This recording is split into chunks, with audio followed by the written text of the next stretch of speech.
Mas pinili ko yung kasiyahan mo kaysa sa kasiyahan ko.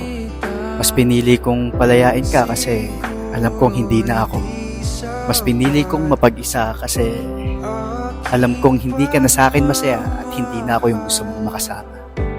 Pinili kong saktan yung sarili ko. Huwag ka lang mahirapan na magpanggap na ako pa rin yung gusto mo. Mas pinili kong palayain ka kasi alam kong yun ang gusto mo. Mas pinili kong bumitaw kahit na alam mong ilang beses kitang pinaglaban sa tuwing ikaw na yung umayaw. Marami akong beses na pwedeng bumitaw pero mas pinipili ko pa rin na manatili. Pinili kita ng paulit-ulit at hindi mo yun nakita dahil nasa iba yung atensyon mo. At hindi mo rin nakita yung sakripisyo ko dahil sa iba ka interesado. Araw-araw ko pa rin hinihiling yung kaligayahan. At ang isang hiling ko lang, yun ay sana alagaan at hindi kasaktan ng bago.